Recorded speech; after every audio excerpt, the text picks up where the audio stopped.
In today's episode of Today in World War II, March 24th, Rommel starts his unexpected but powerful offensive in North Africa.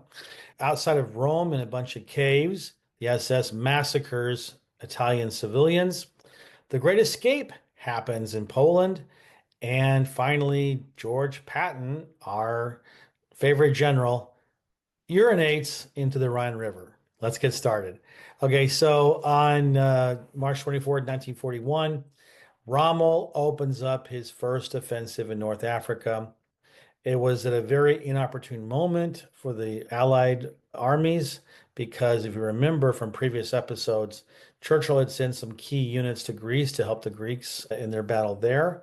A lot of the army had stood down for much needed maintenance after having conducted a very successful offensive in Libya, but they didn't know that this Rommel guy was going to be a damn good general. At 6 o'clock in the morning on this date, he launches a major offensive, sent his armor out, and hit the Australians first. They listen. The British and the Commonwealth troops fought heroically all the time. It wasn't like the Italians or anything, but they were overwhelmed. So they fell back. The Axis forces, Rommel's Africa Corps, was able to capture El Hahila, which was the furthest point that the Brits had reached in their offensive previously.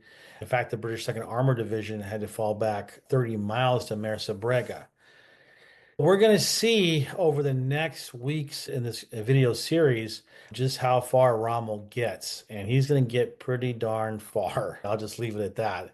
We're going to fast forward a couple of years, March 24th, 1944, in the cave system outside of Rome, the Fosse Ardeantine. I know I messed that name up very badly. I apologize to all the Italians out there.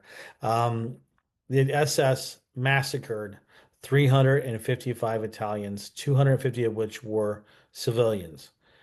Not that the SS ever needed an excuse to massacre people, but in this case, as always, it was about their war crimes, their reprisals. Italian resistance had killed 35 Germans during an SS parade on the previous day. So rather than go after the resistance members themselves, it was just easier to get payback by rounding up innocent civilians and trucking them out of the city. Somehow that was supposed to make it cleaner. People wouldn't know what was happening. They put them into the caves and shot them. Again, a heinous example of man's inhumanity to man and how fascist regimes who have been taught and indoctrinated that they are the best and they are above everybody else, other people below them are subhuman. That's what happens. We need to pay attention to what's happening now in the world, especially in the United States. On March 24th, 1944, the Great Escape happened.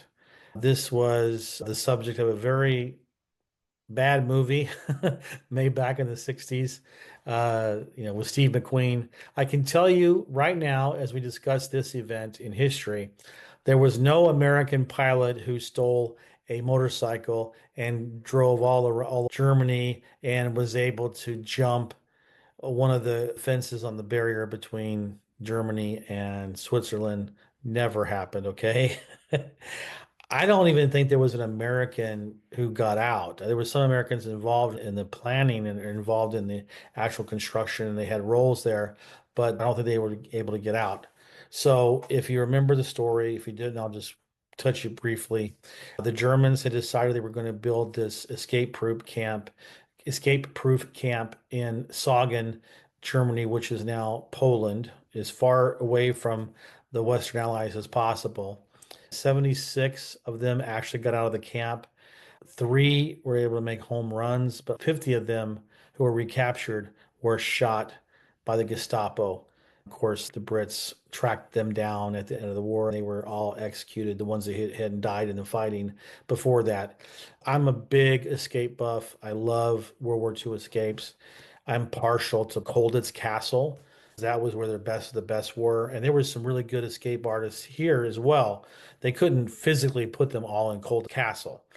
But I will say that reading the books, the memoirs of some of the officers that were in Colditz, they criticized the strategy because they felt like that the purpose, Bushnell, I should say, they felt like his strategy of creating havoc behind the German lines was the main focus. And they felt like that it was treated by the Germans no differently than a major air raid and rounding up the parachuted air crew. He felt like that was, at this time of the war, probably too risky. We see what happened. In fact, in Cold, they stopped even making escape attempts after the first part of 1944. So whatever. I mean, it's between them, but it was a heroic effort, of course. And SS, Germans, Gestapo, Nazis, fascists, they're barbarians. Just no other way to say it.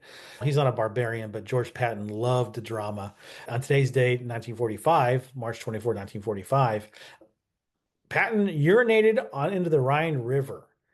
And that wasn't enough of his histrionics and his theatrics.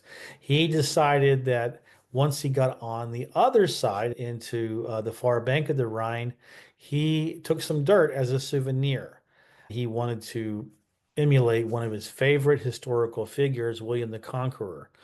If you watch this movie, Patton, it's Hollywood, of course, but there's decent elements of truth there. Patton did believe that he was reincarnated.